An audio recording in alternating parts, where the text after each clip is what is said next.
Obviously disappointed. You guys are going to find out real quick. I hate losing more than I like winning. And I can't stand to lose, and I don't like losing the way we lost tonight. First quarter, call it what you want, but doesn't look like you're ready to play. Get outscored 10. That's kind of where the game was. I mean, we 10 for 17 from the free throw line. We probably missed, I don't know, 4 or 5 layups. You're not having to foul at the end.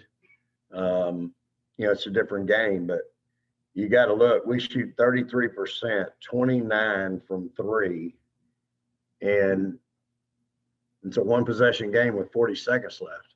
I mean, that's a miracle. So you got to give A&M credit. I thought those kids played extremely hard. 14-0 in fast break points, and that's a bad number as well. We had 20 points off turnovers to their 8, and got out rebounded 4, and that's a big physical rebounding team. But it's disappointing to know that as bad as we played, and we did not play well, and you can say they had something to do with it. It's basically going against a 2-3 zone all night long. And to have 13 turnovers, that's really 13 unforced turnovers. There's no reason to be turning the ball over. And then we had plenty of good looks. I mean, we're getting some good shots, y'all. But it is what it is. You got to make shots. When you get an open look, you got to make them. And, we had 0. I can't tell y'all. And this is a great indicator for me of how hard my team is or isn't playing. We had 0 steals at halftime. I can't tell you if I've ever had a team, ever, that had 0 steals in a first half. Now we had 7 in the second half. And our press was effective. We played hard, forced 18 turnovers. But that's a great indicator, y'all. And in games like this, I mean, these are games we win. We're used to winning these games. Tough, physical, aggressive. You got to be that. You got to be in the fight. You got to want to be in the fight.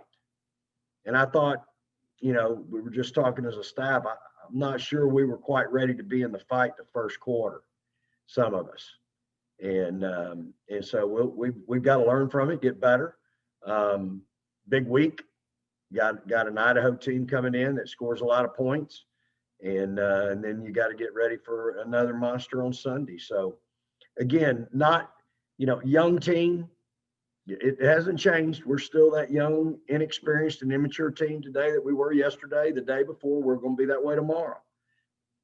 But we've got to fix some things, and we will. I'm proud of their fight. I'm really proud of my team. I thought we really competed much harder the second half. But you're not going to beat number 12 in the country playing one good half and shooting 33%. And it just ain't going to happen. So we'll learn from it. As I told them, I'm not mad. I'm just disappointed because my teams typically play a lot harder earlier. Not, okay, we're down 10 in the first quarter. Got down, I think, 13 or 14, y'all. But when we finally decided, hey, we might as well go ahead and fight. I thought Ashley Chevalier was outstanding tonight, our freshman point guard. I thought her and Deanna's in foul trouble because our guards can't contain the ball. And Deanna was spectacular, had 4 big old blocks. I mean, she threw one in the 5th row and was a great help defender. And so, those 2 kids I thought as freshmen really competed and played really, really hard. Donnie Woods, you're up. Coach, I know it's not the outcome that you wanted, but this game is what women's basketball fans wanted to see all week. Do you think this matchup will happen every year, and what does this matchup mean to the women's game? Well, I'm willing. I'm willing to play it every year. I got no problem with it.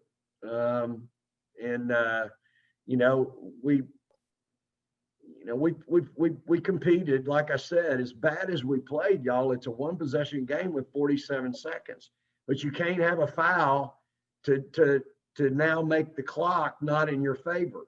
We just needed a stop at that point.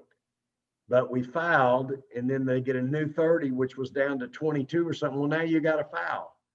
So again, but that's the inexperience of our team, and so we've got to learn from that and get better. But again, I'm proud of our team for fighting and competing, especially in the second half. And I think we got it back. We may have even taken the lead there in the second half at some point, but it's still a loss, y'all. And I'm not into the, I'm proud of our competitive spirit the second half. That's about it. Carter, go ahead. Hey, Coach. Deanna Gasson got her first start tonight. I know you touched on it in your opening statement, but what went into that decision to start her, and then how do you think she responded? Well, I mean, she's 1 for 4, had 3 rebounds and 4 personal fouls, and you had 4 blocks. So Deanna's only going to get better, and she's she just needs playing experience, y'all. She's going to be really, really good. That's a special kid, and she wants to do well. And so it was time. Our size, their size, our size was a factor in that. India Jones is a monster, and I was really concerned about size and physicality there with matching her up with Audrey, and Shay isn't ready to handle her. So that's kind of why we went with that early. And she did okay. I don't think she did bad, but the foul trouble in the first, early, obviously having to take her out in the third quarter. But I'm proud of her. Again, she's gonna get better, y'all. She's gonna get a lot better. That kid's gonna be a monster. Danny, go ahead. Nick, first off, was Ashley available at the end of the game? Yes. Okay.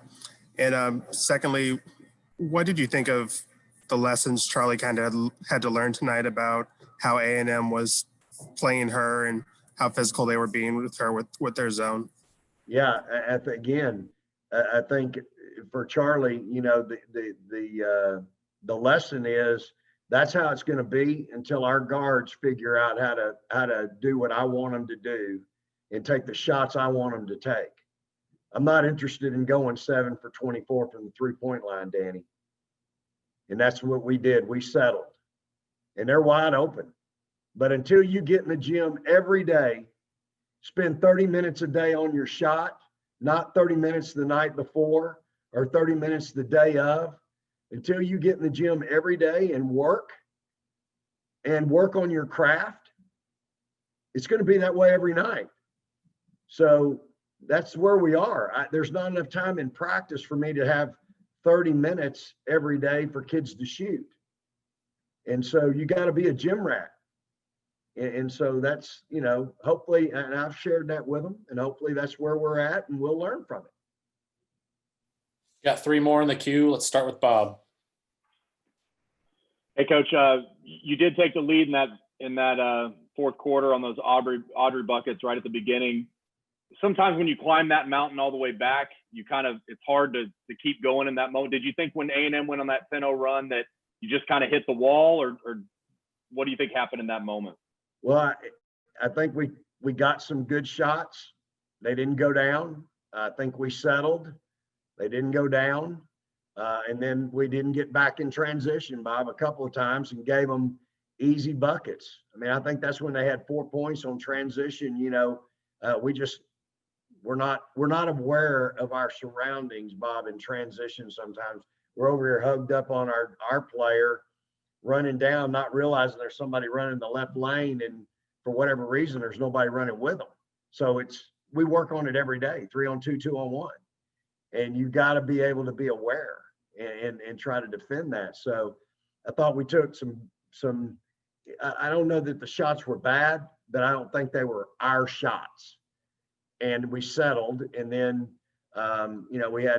I wasn't upset with Celeste driving and her charge that she got late. I wanted her to go make a train wreck, and it just didn't turn in our favor. And then it turned in their favor on the other end because it was a block on their end, and that's what reset the shot clock. So, I felt good about things. I thought we were executing at a really high level. Again, I thought we got good shots, Bob, a lot tonight. We just got to make them. Last two, Nick and then John. Yeah, Vic, it looked like, I think it was about the 4-minute mark in the fourth quarter. A&M was up 9 points, and y'all just looked a little bit gassed. You come out, and Joanne really lights a spark for you guys, provides a 7-0 run. What do you think about the way she played tonight? And is she somebody that can or needs to be a bigger part of the offense? I love Joanne. I thought early she might have been a little nervous. I think she had an air ball early, and I thought a lot of our kids, quite frankly, y'all were nervous early, to be honest with you. I thought we were really tight. And I don't know why. We're the lower, the higher ranked team, or lower, however you want to figure. But I mean, we should have been out there turning it loose from the tip, knowing that they're number 12, we're number 25. So turn it loose. But I thought we were tight. And I thought, again, I love coaching Joe, man. I love that kid. She is, first of all, she plays her rear off. She plays extremely hard. She's getting to be a good leader for me. She's opening her mouth. Good, bad, or indifferent. She ain't afraid to say what needs to be said. And then she's a respectful kid, y'all. And I love that about her. And she's coachable. And, I thought we had a couple tonight that weren't real coachable. And, again, it's okay. It doesn't mean anybody's a bad person or anything like that. It's change. It's just change. That's all it is. And sometimes change is so hard for young people. And so, it's okay. We're going to be fine. We'll be fine if this time next Sunday we're better and we're executing better, we're making shots, and we're doing things better. Then we're okay. But if we don't learn from tonight, we got issues. But to answer your question, I love Joe. Last one, John High.